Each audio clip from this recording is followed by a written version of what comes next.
Hello my dear students, कैसे हैं आप सभी। उम्मीद करता हूं बहुत अच्छे होंगे। माय डियर स्टूडेंट्स, आज मैं इंट्रोडक्शन 12.3 का लेकर के आया हूं क्लास 7th के स्टूडेंट्स के लिए, और ये हमारी सीरीज़ का पार्ट 6 है।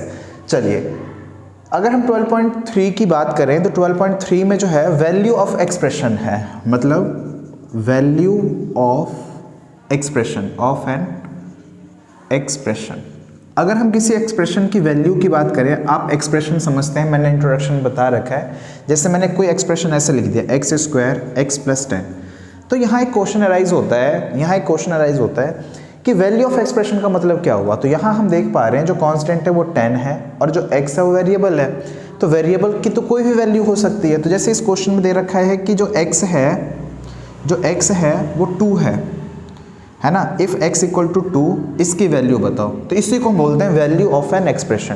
तो जैसे यहाँ x 2 है तो यहाँ हम 2 पुट करेंगे, तो 2 का स्क्वायर ये 2। माय डियर स्टूडेंट्स, स्क्वायर आपको निकालना आता होगा अगर आपने एक्सपोनेंट पावर पढ़ा है तो, और नहीं पढ़ा तो 2 की पावर 2 है, इसका मतलब 2 × 2 क्या आ गया 4। ये 2 एज इट इज़, ये 10 एज इट इज़। इन सबको ऐड करेंगे क्या आ जाएगा 16। अगर ये 2 की पावर 3 होता तो 2 को हम ऐसे लिख रहे होते और ये क्या आ जाता 8 आ जाता। जैसे 5 की पावर अगर 4 होता तो 5 × 5 × 5 × 5 लिखना है।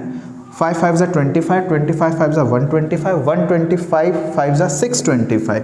कई बच्चे ना बड़े खतरनाक होते हैं, वो क्या करते हैं 5 4 = 20 कर देते हैं। नहीं, 5 4 = 20 नहीं होगा। 5 की पावर 4 है तो 4 टाइम्स हमें मल्टीप्लाई करना, ये एक्सपोनेंट पावर का पार्ट है ना। आई होप आपको ये आता होगा। चलिए एक और क्वेश्चन ले लेते हैं। जैसे मैं बोलूँ क्वेश्चन सेकंड कि m है हमारे पास 2 और हमें वैल्यू चाहिए m² - 2m - 3। तो m की वैल्यू यहाँ 2 पुट कर दो, तो 2 का स्क्वायर 2, m की जगह 2 - 3। 2 का स्क्वायर क्या 4, 2 2 = 4 और -3, प्लस माइनस माइनस और ये 3। आई होप आपको समझ में आ गया होगा। एक और क्वेश्चन ले लेते हैं। जैसे m है -3 और हमें वैल्यू चाहिए m² + 6m - 3। अब m देख पा रहे हैं क्या है -3 है, तो यहाँ पे -3 पुट कर देंगे, तो -3 का स्क्वायर 6 - 3 और यहाँ पे क्या आ जाएगा देखो -3 की पावर 2 है, तो -3 की पावर 2 का मतलब ये हुआ कि -3 को हमें -3 से ही क्या करना है मल्टीप्लाई करना है। तो जब -3 को -3 से मल्टीप्लाई करेंगे, जैसे -3 की पावर क्या 2 है ना, तो -3 × -3 है ना, तो 3 3 = 9, माइनस माइनस प्लस है ना। तो ये हमारा क्या आ गया प्लस का 9, 6 3 = 18, प्लस माइनस माइनस -3। इसको सॉल्व करना आता होगा आपको। यहाँ प्लस है, प्लस माइनस माइनस, 18 में से 9 गया 9, इसके साथ नेगेटिव साइन, तो ये वाला एज इट इज लिख लो। माइनस माइनस प्लस, तो 9 और 3 कितना होता है 12, 9 बड़ा है तो माइनस का साइन आ जाएगा। ओके, एक और क्वेश्चन ले लेते हैं। जैसे मैं बोलूँ क्वेश्चन नंबर 4, a है 2, b है 3, x है 2 है ना, और आपको वैल्यू चाहिए x² x times of a + b + ab। Suppose इसकी वैल्यू चाहिए, कोई बात नहीं। x कितना दे रखा है 2, तो 2 का स्क्वायर, x क्या है 2, a क्या है 2, b क्या है 3, a क्या है 2 और b क्या है 3। वैल्यूज रख दिया। अब इसको सॉल्व करते हैं। 2 का स्क्वायर आप समझते हैं 2 × 2 क्या आएगा 4, 2 और 3 कितना होता है ये 5 होता है, तो 5 2 क्या आ जाएगा 10 और 2 3 क्या आएगा 6। तो 10 और 4 14, 14 और 6 कितना आ जाएगा 20। आई होप आपको समझ में आ गया होगा, है ना। एक और क्वेश्चन ले लेते हैं। जैसे x = -1, बच्चे माइनस में बहुत कंफ्यूज होते हैं, माइनस वाले लेते हैं, और हमें वैल्यू चाहिए x - 1 की, है ना, और क्या चाहिए x + 1 की, और क्या चाहिए x² + 6 के। चलिए x क्या है हमारे पास -1, यहाँ -1 पुट करेंगे और ये -1 एज इट इज, तो ये क्या आ गया -2। -1 यहाँ पुट करेंगे +1, तो कट के क्या हो गया 0।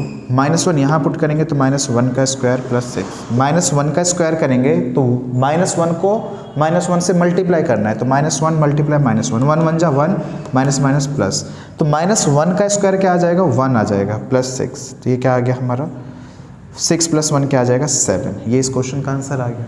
चलिए और क्वेश्चन ले लेते हैं। एक चीज़ समझ लीजिए, जैसे मैं बोलूँ -1 की पावर, जैसे मैं -1 की पावर 3 दे दूँ, -1 की पावर 4 दे दूँ, -1 की पावर 5 दे दूँ और मैं बोलूँ इसको सॉल्व करने के लिए, है ना। तो आप सिंपल ऐसे समझें, -1 की पावर अगर मैं 1 करूँगा तो ये यही आएगा। -1 की पावर अगर मैं 2 करूँगा तो -1 × -1, 1 1 जा 1, माइनस माइनस प्लस आ गया। अगर मैं यही 3 करूँगा तो -1 × -1 वैसे माइनस और मल्टीप्लाई एक साथ नहीं हो सकता तो ब्रैकेट लगाएंगे, है ना। मैं जस्ट आपको समझा रहा हूँ। तो 1 1 जा 1 1 जा 1, minus minus plus, plus minus minus, -1 के पावर 4 निकाल के देख लो 1 आ जाएगा। तो अगर आपने इस सीरीज़ को ध्यान से देखा तो जब पावर 1 है तो देखो आंसर क्या है, -1, पावर 2 है तो 1, 3 है तो -1, 4 है तो 1, मतलब ये ऑल्टरनेट चल रहा है। मतलब अगर यहाँ पे 2 4 इवन नंबर है तो आंसर क्या आ रहा है, 1, और 1 3 इसके बाद अगर ये 5 निकालेंगे तो आंसर क्या आ जाएगा, -5। अगर ऑड है जैसे ये 3 है 1 है 5 है तो आंसर क्या आ रहा है, -1। तो आप एक फॉर्मूला याद रखना, -1 की पावर अगर इवन नंबर हो, है ना, तो आंसर हमेशा क्या आता है, 1, और -1 की पावर अगर ऑड नंबर है तो इसका आंसर क्या आ जाएगा, -1। इवन नंबर 2 4 6 8 होता है, ऑड नंबर 1 3 5 7 9 11 ये होते हैं। आप गलती मत कर देना, गलती से कुछ और मत लिख देना। और 1 की पावर तो कुछ भी हो, एनी नंबर आंसर 1 ही आएगा। मैं बोलूँ 1 की पावर में 1000, आंसर क्या आएगा, 1 ही आएगा। 1 की पावर कुछ भी हो, आंसर 1, -1 की पावर इवन नंबर तो 1, और -1 की पावर ऑड नंबर तो, इससे हम इसको इजीली सॉल्व कर देते। -1 की पावर ऑड नंबर है -1, इवन है +1, ऑड है -1, माइनस से प्लस कट गया, आंसर क्या आ गया, -1 आ गया। इसी क्वेश्चन को मैं थोड़ा कठिन बना देता हूँ, और जैसे मैं बोलूँ हमें कुछ ऐसा दे दे, जैसे x की पावर 99, x की पावर 98 और x की पावर 97, और क्वेश्चन में x क्या है, -1। सपोज ये हमें सॉल्व करना है तो x की वैल्यू पहले -1 यहाँ रखेंगे, 99, -1 की पावर 98। अब आपको लगता है 98 टाइम्स मल्टीप्लाई करना पॉसिबल है, बिल्कुल पॉसिबल नहीं है। तो 99 क्या है, ऑड नंबर, तो इसका आंसर क्या आ जाएगा, -1। ये इवन है तो क्या आ जाएगा ये, और ये ऑड है तो इसका -1, माइनस से प्लस कटा, आंसर क्या आ गया, -1 आ गया। आई होप आपको समझ में आ गया होगा। कुछ फ्रैक्शंस के भी क्वेश्चंस ले लेते हैं। जैसे मैं बोलूँ हमारे पास m है 2, फाइंड m² / 5 + 1। सपोज इसकी वैल्यू निकालनी है। सबसे पहले आप ये देखो m क्या है हमारे पास 2, तो आप यहाँ पे 2 पुट कर दो, तो 2 का ये स्क्वायर हो गया अपॉन में 5 + 1। 2 का स्क्वायर क्या होता है, 4, 4 अपॉन में 5 + 1। आई होप आपको ये आता होगा एलसीएम लेके ऐड करना। नहीं आता तो पहले एलसीएम सीखिए, फ्रैक्शन सीखिए, उसके बाद इसे करिए। ओके, तो एलसीएम ले लिया यहाँ पर 5, 1 4 जा 4 और 5, क्या आ गया आंसर, 9/5। आपको एलसीएम लेके ऐड करना आता होगा तो आपको समझ आ गया होगा, नहीं तो आपको पहले ये सीखना पड़ेगा। चलिए 3x² + 1 अपॉन में 5 + 2, और x है हमारे पास 1। चलिए x 1 है तो सबसे पहले यहाँ पे 1 पुट कर लो, तो 3 1 का स्क्वायर अपॉन में 5 + 2। 1 का स्क्वायर क्या होता है, 1 होता है, तो 3 1 जा 3 + 1 4/5 + 2। इसके भी नीचे कुछ नहीं तो 1 लगा के एलसीएम ले लीजिए, आपका आंसर डेफिनेटली आ जाएगा। तो देखो 5 और 1 का एलसीएम लिया 5, 4 और 10, कितना आ गया, 14/5। देखो ये इस चैप्टर का पार्ट नहीं है, इसके आपको सीखना पड़ेगा। अगर नहीं आता है तो बहुत अच्छी बात है। आई होप आपको ये समझ में आ रहा होगा। चलिए कुछ और क्वेश्चंस ले लेते हैं थोड़े कठिन से। जैसे मैं a दूँ आपको 1, b दे दूँ 3, या ये 2 ले लेते हैं, और c ले लें हम 5, और मैं बोलूँ ab bc ca, इसकी वैल्यू निकालो, है ना। ये क्वेश्चन 10 है आज की क्लास का। आप एक बार इसे ट्राई करें, तब तक मैं एक और क्वेश्चन लिखता हूँ। a है 5, b है 2, c है 3, a² b² c²।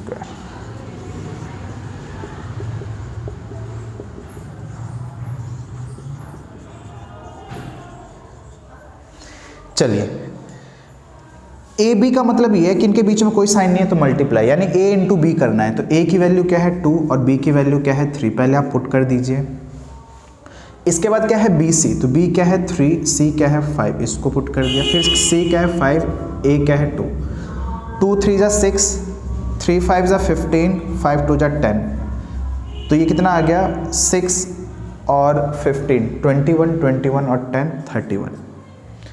इसमें देखो a क्या है 5, तो 5 का स्क्वायर है ना, 2 का स्क्वायर और यहाँ 3 रेज टू दी पावर 2। 5 का स्क्वायर आप कहीं 10 तो नहीं बोलेंगे ना, 5 की पावर 2 है तो 5 इंटू 5 क्या आ जाएगा 25, 2 की पावर 2 क्या आ जाएगा 4 और ये 9 है ना, तो ये क्या आ गया 29 प्लस 9 38, ये आंसर आ गया। -5 पुट करेंगे तो -5 का स्क्वायर -6 का स्क्वायर, ये वाला minus as it is, a की जगह -5 और b की जगह भी -6। सॉल्व करते हैं, -5 का स्क्वायर पॉजिटिव हो जाएगा क्योंकि -5 माइनस प्लस हो जाएगा, ये 36 हो जाएगा। माइनस का स्क्वायर हमेशा पॉजिटिव हो जाता है, आप याद रखना, गलती से भी कभी नेगेटिव मत लिख देना अदरवाइज गलत हो जाएगा। ये वाला माइनस एज इट इज, 5 6 जा 30 माइनस प्लस है ना, तो 36 में से ये 6, 31 आंसर आ रहा है। एक बार आप कैलकुलेशन करके देख लीजिए, आई होप ये समझ में आ गया होगा। तो 12.3 में टोटल 10 क्वेश्चंस हैं। आप इस नॉलेज के बिहाफ पे एक बार आप 10 के 10 क्वेश्चंस अटेम्प्ट कीजिए, फिर मैं नेक्स्ट पार्ट में इसका सोल्यूशन लेकर के आऊँगा, फिर आप देख लेना कि क्या क्या आपको आ रहा है, क्या क्या नहीं आ रहा है, क्या सही है क्या गलत है। तब तक आप इनकी प्रैक्टिस कीजिए, इन क्वेश्चन को आप नोटबुक में नोट कीजिए अच्छे से। कोई डाउट हो तो मुझे कॉमेंट ज़रूर करें। चलिए, थैंक यू सो मच।